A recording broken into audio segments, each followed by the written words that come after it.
ঈদকে সামনে রেখে রাজধানীর বিভিন্ন এলাকায় এ ধরনের শতাধিক ওয়ার্কশপে চলছে নামি-দামি ব্র্যান্ড সহ লোকাল বাসগুলোর জোড়াতালির কাজ। জং ধরা, বিভিন্ন অংশ ভাঙা, আগুনে পোড়া, এমনকি দুর্ঘটনায় ক্ষতিগ্রস্ত বাসগুলোকে পুরোদমে চলছে মেরামতের কাজ। ঈদকে সামনে রেখে রংচং করে সড়কে নামানো হচ্ছে ফিটনেসবিহীন অনেক বাস। সেজন্য ভীষণ ব্যস্ত সময় পার করছেন মালিক শ্রমিকরা। পরিস্থিতি বিবেচনায় গত বছরের তুলনায় এবছর বেশি দুর্ঘটনার শঙ্কা করছে যাত্রী কল্যাণ সমিতি।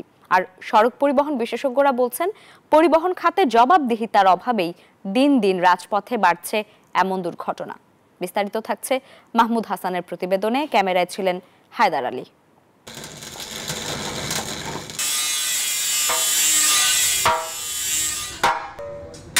কদিন বাদেই ঈদ, সড়কে করতে হবে অতিরিক্ত যাত্রী পরিবহন। তাই লক্কর-ঝক্কর বাস মেরামতের বিশাল এই কর্মযজ্ঞ। ব্যস্ততা দেখে মনে হতে পারে দ্রুত কাজ শেষ করার প্রতিযোগিতায় শ্রমিকরা।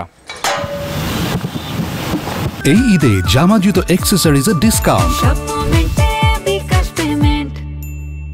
ঈদকে সামনে রেখে রাজধানীর বিভিন্ন এলাকায় এ ধরনের শতাধিক ওয়ার্কশপে চলছে নামি-দামি ব্র্যান্ড সহ লোকাল বাসগুলোর জোড়াতালির কাজ। জং ধরা, বিভিন্ন অংশ ভাঙা, আগুনে পোড়া, এমনকি দুর্ঘটনায় ক্ষতিগ্রস্ত বাসগুলোকে পুরোদমে চলছে মেরামতের কাজ। কাজগুলো খুব দ্রুতভাবে ছাড়তে হবে। অনেক মালিকরা অনেক চাপ দিতেছে, বলতেছে দ্রুতভাবে গাড়ি দিতে। যে অবস্থা গাড়ির ভিতরে মনে করেন আমরা উপর অনেক পেরেশানির ভিতরে আছি।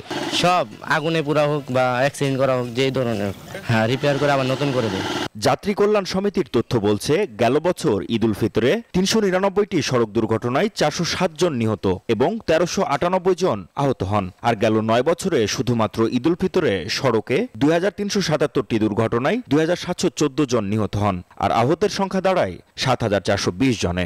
আমরা দেখছি প্রায় ৫ থেকে ৫.৫ লাখের মতো লক্কর-জক্কর ফিটনেসবিহীন যানবাহন রাস্তায় আছে। এই সমস্ত যানবাহনগুলোতে অসংখ্য দুর্ঘটনা সংঘটিত হয়। এই দুর্ঘটনায় প্রাণহানি ঘটে। এবারও আমরা এই ধরনের দুর্ঘটনার সংখ্যা করছি। ফিটনেসবিহীন গাড়ি রাস্তায় নামালে তাদের বিরুদ্ধে ব্যবস্থা নেওয়ার কথা জানালেন পরিবহন মালিক সমিতি ও পুলিশের ট্রাফিক বিভাগ। লাইসেন্সধারী চালকের স্বল্পতা আমাদের সেক্টরটার মধ্যে আছে, এটা আপনারাও জানেন। কিন্তু ঈদ যাত্রার ক্ষেত্রে লাইসেন্সবিহীন কোনো চালককে দেওয়া যাবে না, সেটা যাত্রী যেতে পারো আর না পারো। ফিটনেসটা মাত্র 1 মাস ফেল হয়েছে, আমি ঈদের পরেই করে নিব, এরকম গাড়িও আপনারা চালাতে পারবেন না। পুলিশ, বিআরটিএ, সিটি কর্পোরেশন, বিভিন্ন সংস্থা মোবাইল কোড করে এগুলোকে উঠাবে রাস্তা থেকে। সড়ক পরিবহন বিশেষজ্ঞরা বলছেন, নজরদারির পাশাপাশি জবাবদিহিতার অভাবেই দিন দিন বাড়ছে সড়ক দুর্ঘটনা, বাড়ছে মৃত্যুর মিছিল। মৌসুমি কাজ করে ট্রান্সপোর্টেশনের ধারাবাহিকতা রক্ষা করা যায় না এবং খেয়াল রাখতে হবে আমাদের উৎসবটাকে যদি ঠিক করতে চাই, সময় যাওয়ার সময় যদি আমরা নির্ঝঞ্ঝাট করতে চাই, তাহলে সারা বছর কাজ করলে আরেকটা বেনিফিট হবে।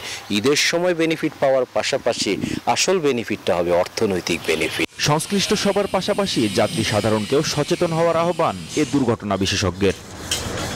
ঈদকে সামনে রেখে বেশ জোরে সোরে চলছে এসব গাড়ি মেরামতের কাজ। লক্কর-ঝক্কর এসব বাসগুলোকে রংচং মাখিয়ে নামিয়ে দেওয়া হবে রাজপথে, যাতে চড়বে মানুষ, ঘটবে দুর্ঘটনা, বাড়বে মৃত্যুর মিছিল। মাহমুদ হাসান, নিউজ 24, ঢাকা।